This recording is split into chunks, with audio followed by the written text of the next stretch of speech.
Hello all of you lovely individuals, welcome back to another video for the day. We're going back into r/entitled people because, yeah, unfortunately entitledness ain't going away anytime soon because people do think that they are too entitled to say that they are entitled. But yeah, you know, do the thing like get into the video. Entitled neighbor wants a copy of grandma's will. Alright, we're starting off to a weird one here, alright. When my grandmother was diagnosed with cancer, she opted for no treatment. She had watched her husband go through chemo, radiation, and surgery, and she was miserable the whole time. She didn't want that for herself. Her family supported her. Over the next year, she gifted items to family and friends, told us to write our names on the things that they want and take what we needed or wanted, etc. There were conditions. No, you can't have that. It's a family heirloom meant to go to aunts and her kids, or to dad and his kids. We all knew that those items were and who they were going to, so that was pretty settled after she died. The house was inherited by my father, who very suddenly and unexpectedly passed away 2 weeks later. I inherited the house at that point. The next-door neighbor, we'll call him Todd, came over several times, upset that he and his kids, 21F and 19M, weren't invited to Grandma's funeral. There wasn't one. We were too busy reeling from my father's death. Weren't presented with a copy of the will. It only included family members, and he knew that Grandma loved his kids like her own. She didn't. She complained about them coming over all the time, stealing her water to fill their pool, and she had to tell them to stop calling her Grandma. He wanted to know if I would allow his kids to go through the house to see if there was anything they'd like to take to remember her by. Okay, first off, dude, my grandma died 4 weeks ago, and dude, my dad died 2 weeks ago. I thought he was awfully rude, but I offered to let him go through the boxes I'd packed that I was planning to donate, and he was offended. I mean, mortified. He said his daughter and son had their hearts set on some of the items that were family heirlooms, and I literally laughed at them. I explained they were family heirlooms and would be staying with me, and two of the items had already gone home with my brother. He said, "My kids are her family, and she would have gifted those to them. They should have been included along with everyone else when everything was divided up." Keep in mind that none of us knew this guy or his kids other than the neighbors next door, and they were never at any family gatherings that were held at her house, and the only time I ever heard her talk about them was when she was complaining about them. Especially when she caught them using both her hoses to fill up the pool, and then came over complaining because she had put locks on the outdoor faucets. Luckily, Todd's house was in foreclosure, and he moved away about a year later. I have more stories, but those will come later. Edit, this seriously blew up. I'm still going through comments, but wow, you all are hysterical. I wish I had the wherewithal, sorry, I suck at words, to do even half of the things in the moment that you had suggested. I did to clear a few things up. One, this happened a little over 10 years ago. We were all prepared for Grandma's passing, and while we were sad, we were also, but my dad's passing was unexpected and absolutely devastating. He was my best friend, and I feel like his loss almost daily. I am surprised at how much everyone's condolences mean to me even after so many years. Thank you. 2. Todd brought up the subject 3 times in the year that he lived next door, all within about 2 weeks. This particular incident was the end of it. The first 2 times were eyebrow-raising hints where I walked away not really sure if I was interpreting his words correctly. This time, he was brazenly clear, and when I laughed and told him that he couldn't have the items he listed, he never brought it up again. "Yeah, so I know that your neighbor didn't exactly like us, but just because I want my kids to try to get free shit, can I get them in? And why did you not invite me to an event that I am not even familiar of who you are for?" Really, dude? I want to know where this dude got his audacity, because that is one of the 7 wonders of the world, is where people can go and get an understanding where they think that doing stuff like this is justified in their mind. Seriously, it's some miracle. You can't just say, "Oh, you treated us like family," because you want to get stuff that they have, you know, after they died. Parents told my brother that he could take my house, and I could just live in a camper in the backyard because I'm single and he has a wife and kids. Excuse me, what? I'll warn everyone here that this is going to be very long. So long that I'm splitting it into 2 posts and including a TLDR for each. I also really don't care who believes this. It's just so crazy that I don't believe anyone who calls BS. I won't argue about it, but this happened to me. I also really don't care if anyone in my family sees this, and I'm not going to sugarcoat anything. But I'm also not going to reveal any details that clue anyone into who I am and that doesn't already know me. I'm a single man in my early 30s. I've got a brother who's 29, and he's already got 4 kids now. He had his first at 22, and the second followed a year later, then the third 2 years after that, and the fourth is almost recently born a couple of months ago. His wife, my sister-in-law, and I do not get along, as she always likes to try and get a rise out of me by acting superior, then turns into an extreme self-victimizing drama queen if I retaliated against her in any way. She can cry in an instant and can put on an extremely convincing show to get sympathy from just about anyone. My parents and brother absolutely adore her, even though they know exactly how she is and just doesn't care. She's very good looking, I'll give her that, but she's so awful that I could never be attracted to her. She also refuses to get any sort of job, even though she has a college degree, and my mother willingly helps with the kids all day. So their finances are entirely dependent on my brother. With this also means that they can't afford to live anywhere but my parents' house. The privacy is a bit of an issue with all of them under one roof in a 3-bedroom house that was built in the 60s. Growing up, my younger brother was also the obvious favorite. We are 3 years apart in age, but he developed a superiority complex because I was badly punished if I retaliated against his antics in any way back then. It was obvious that my parents cared for him a lot more because he got the lion's share of everything, unless people called him out on it, which did happen a fair bit by the other members of the family, which is why my parents backed us all up and moved us about 150 miles away from them.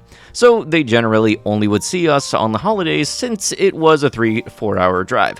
My brother got physically hurting towards me on a number of occasions, flirted relentlessly with my first girlfriend to the point that she broke up with me and laughed at my misfortune that I had. And my parents just told me to suck it up whenever I was upset about it. I only got equal treatment when my parents wanted to keep up appearances. I admit it was rather funny to see the looks on their faces whenever they had to treat me equal to my brother on holidays and Christmas because other people were present. We had relatives that were very nosy and loved gossiping drama, so my parents did their best to hide what was really going on and threatened to take all of my stuff away if I didn't keep my mouth shut. If anything, it just made my parents celebrate more when I turned 18 and moved out because it meant that they no longer had to provide for me. I wasn't even done with high school yet when I moved out, but couch surfing was far better than living with them. I was low contact ever since leaving home. They didn't even show up for my high school graduation, but I really didn't care. From that point on, I would usually only see my parents and brother on holidays like the rest of the family. The start 2020 pandemic was not kind to me. I lost my job and couldn't renew the lease on my condo because my roommate also lost his job and neither of us could afford the place on unemployment money. It was rented a 2-bedroom condo that I really loved. As the lease was ending, my roommate left early to move back in with his relatives, and I had to sell nearly all of my stuff because I was soon going to be homeless if I didn't downsize to an extreme. I really shouldn't have rented a place that was so expensive, but I liked living the high life, until that life wasn't kind to me. And I realized I should have been living somewhere far cheaper so I could save more money to fall back on. But I had a plan. I own a truck simply for the fact that I've always loved trucks, so I found a $1,000 camper in good shape and put it on the back of my truck just so I could live out of it for a while. It was supposed to be temporary, but I ended up living out of it far longer than I ever thought. I originally was hoping to be able to live out of the camper at my parents' house, where my brother and his family still reside as well. But when I asked my parents to let me stay for a while, they told me that they had a full house and didn't want me there. Plus, we hadn't exactly gotten along in the past decade. They said that they'd only agree to let me park my camper there if I paid them basically what it'd cost to rent an apartment in my area. That was way too much to park.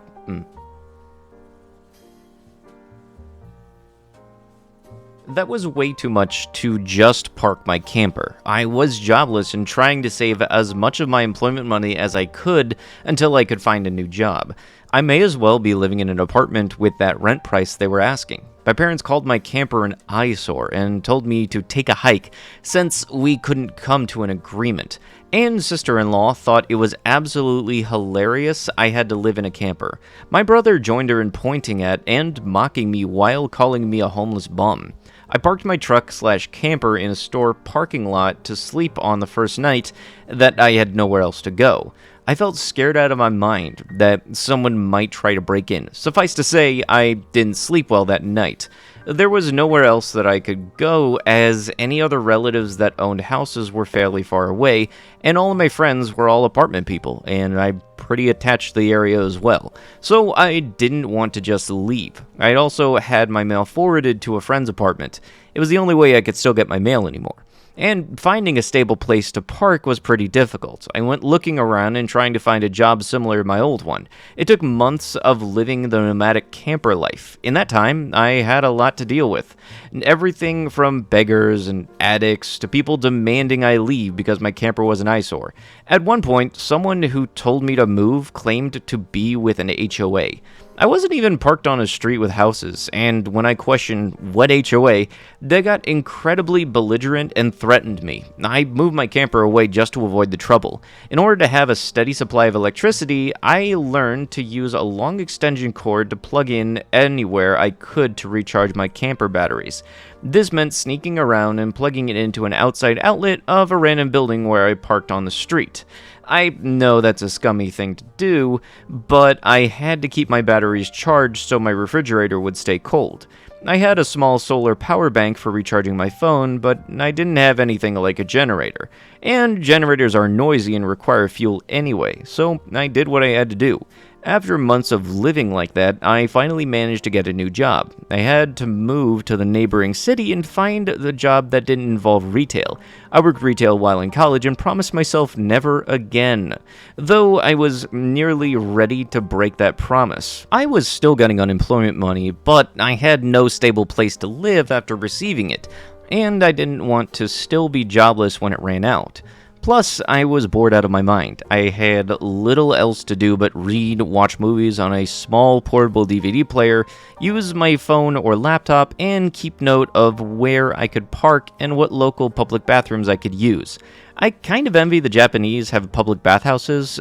We could really use some of that stuff over here. When I finally landed a new job, I practically lived in the back of the building by the warehouse in an old employee parking spaces literally no one else seemed to bother using because they were so far in the back that the area was borderline forgotten.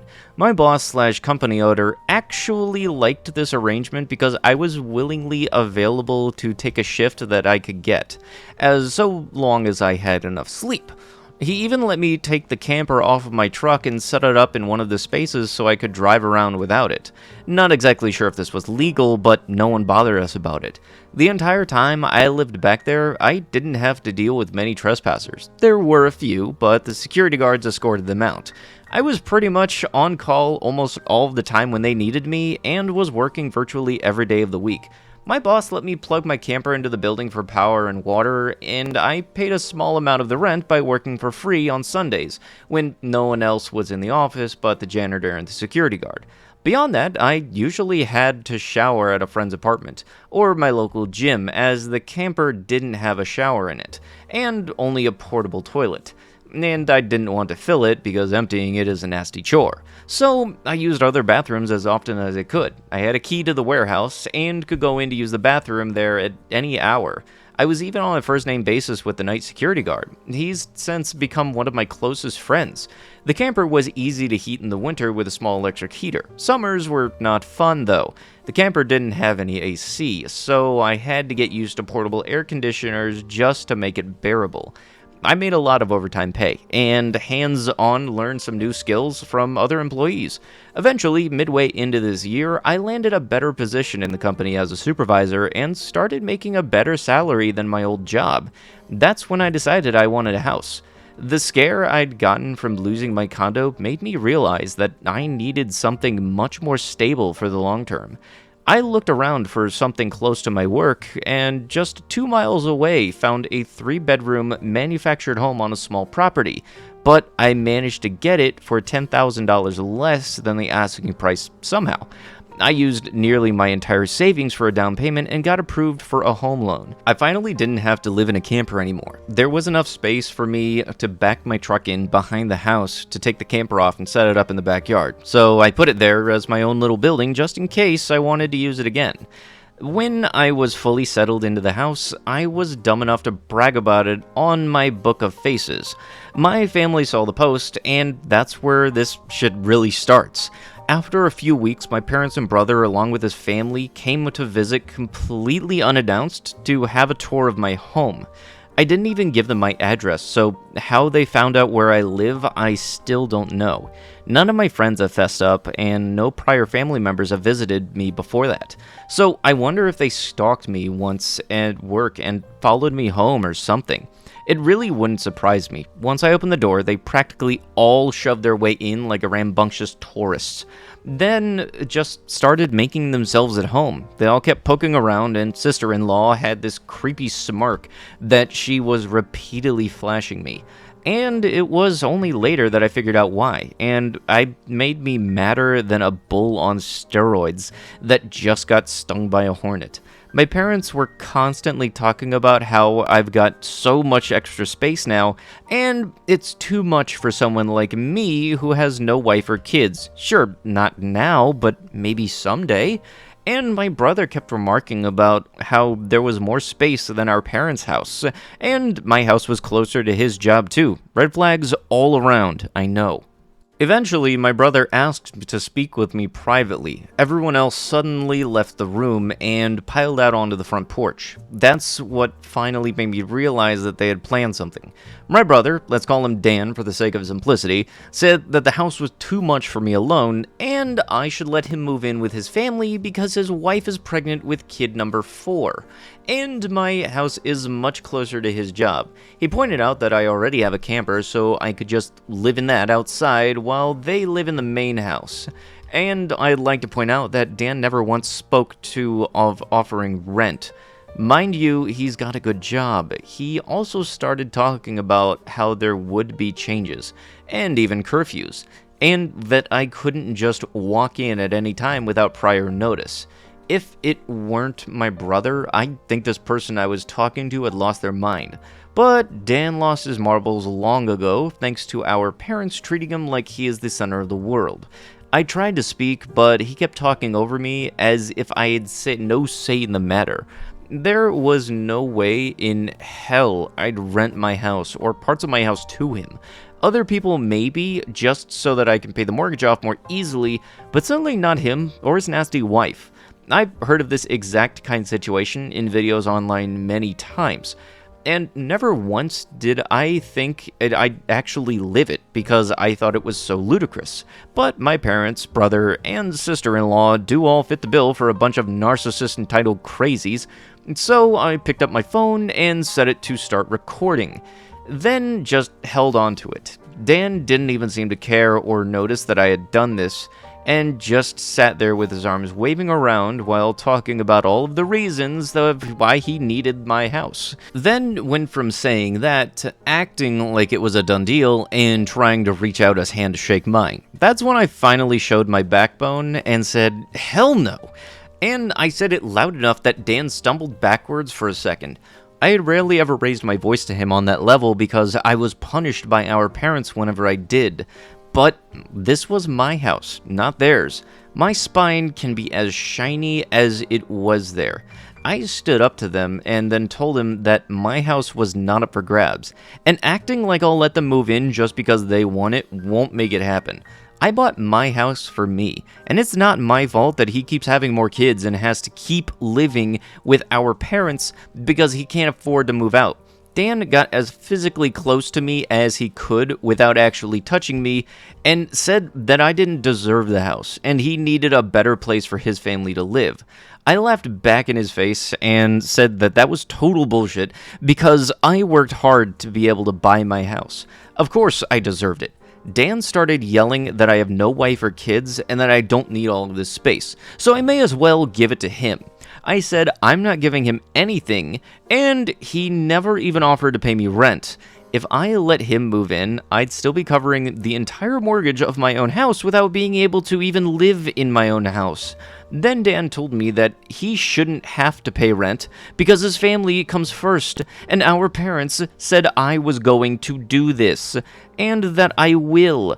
I yelled as if their word is law or something, and told Dan that they did not have the right or power to give my house to him. Then, right one cue, my parents and sister-in-law barged back in through the front door and surrounded me to try and force me to agree. There was a lot of fighting, but to sum it up, from the point on, I heard the line, "Just do it for Dan," way more times than I can remember.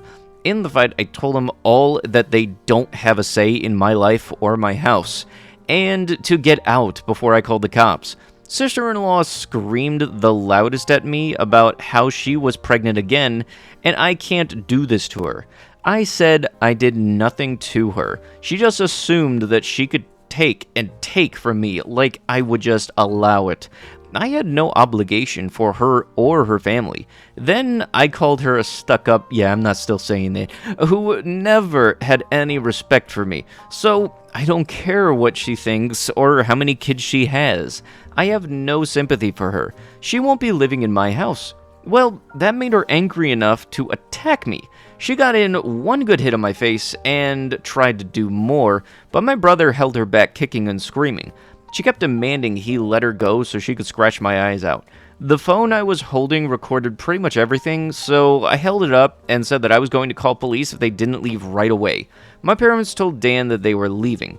When my mother said that I had a week to come to my senses, I told her that I won't be and not to come back. Then I told sister-in-law that my phone recorded everything, and if she tries anything, I'd press charges for assault. She screamed at me and then stormed out loud, crying her face in her hands. My mother was the last one out the door and said that I better do this for Dan and sister-in-law. I responded by telling her I won't be. You don't get extra privileges just because you keep on popping out kids. What the frick? Okay, I can't say what I wanted to say as my reaction for this. This sounds so ridiculous, but you know what? I wouldn't be surprised if something like this at least happens at least once, because I can guarantee you there are people stupid enough out there that would think that they could get away with this kind of stuff. Oh yeah, hey, I have this family, and for some reason I'm not able to stop having kids for some weird reason. Give us your house. I'm not even going to pay money because we're supposed to be treating each other like family, even though I've treated you like absolute dog water. Don't you just love it when family says, Oh yes, treat us like family. You're supposed to do it like family. you think that this is like Fast and Furious family, but no, it's very much the type of family that makes you hate the word family. If you aren't supportive of somebody while they're in a bit of a rut and trying to work hard, then you got no justification to try to congratulate them or say that they did well, let alone try to take something that they worked hard for. So one of the reasons I never tell anybody that I'm doing anything that's going to take a bit of an effort to, because a lot of times people say that you can't do it, but then there will be the ones at the end of the thing saying, congratulations, I knew you could do it. Evil stepmother wants my baby. And your little dog, too. Okay, so for some background, I'm F29 English, and I live in Italy with my fiance, M37 Marco, Italian, and our daughter of 5 months old, Willow. I moved to Italy after graduating medical school, where I met Marco, and now I'm a resident in one of the hospitals. My father is a crap dad, left my mom and me when has been very inconsistent, He married Tammy when I was young, and she has never liked me, and she was also never able to have kids. So, when I gave birth, my mom's side of the family came over to visit and meet Willow and look after both of us. Nothing from my dad or Tammy. So, 2 weeks ago, they turn up unannounced, claiming to be in the area on holiday and wanted to meet Willow. She was getting a bit fussy, and she combination fed us, but as I was home, I grabbed a cover and let her latch onto me. Tammy says the breastfeeding will have to stop soon. I'm confused and ask her why, and says that it could be kept up when Willow is with them. Now I'm even more confused, and I asked what is she on about. She shows me photos of a baby room and says that we should split custody of Willow and not to worry if she has everything set up already. I just stare at her, but she carries on, claiming that the age gap between myself and Marco is unhealthy for a child to grow up with, saying it was obvious I needed help and she was happy to, and mostly that I was obviously more bothered about working than staying home with my baby, so I should just let her have Willow. But obviously she wasn't able to breastfeed, so we would have to stop that now. I tell her she can't be serious and think that I'm giving her my baby, and she tells me to calm down. She's not asking for full custody, but she could provide a much calmer and stabler home and that I could always visit. She said it's what she deserves. Marco pushed everyone out and made sure Willow and I were alright. Since then, I've been really weirded out and been getting texts from my father saying I need to let Tammy prove herself as a good caregiver, and Tammy has been sending loads of photos of the nursery that she has made. Just to add so people don't get confused, I'm in Italy, but Tammy isn't. They had flown over here. Edit to answer some common questions. My dad isn't actually on my birth certificate, so I think that limits his grandparents' rights claim. My mom is our nominated guardian for Willow. If anything happens to us, it's written in a will, and Willow goes to the daycare in the hospital we both work at. I'm sorry, but does Dingbat here not understand what adopting is? It's just because you can't have a kid does not mean that you get to steal the kid of somebody else that you know.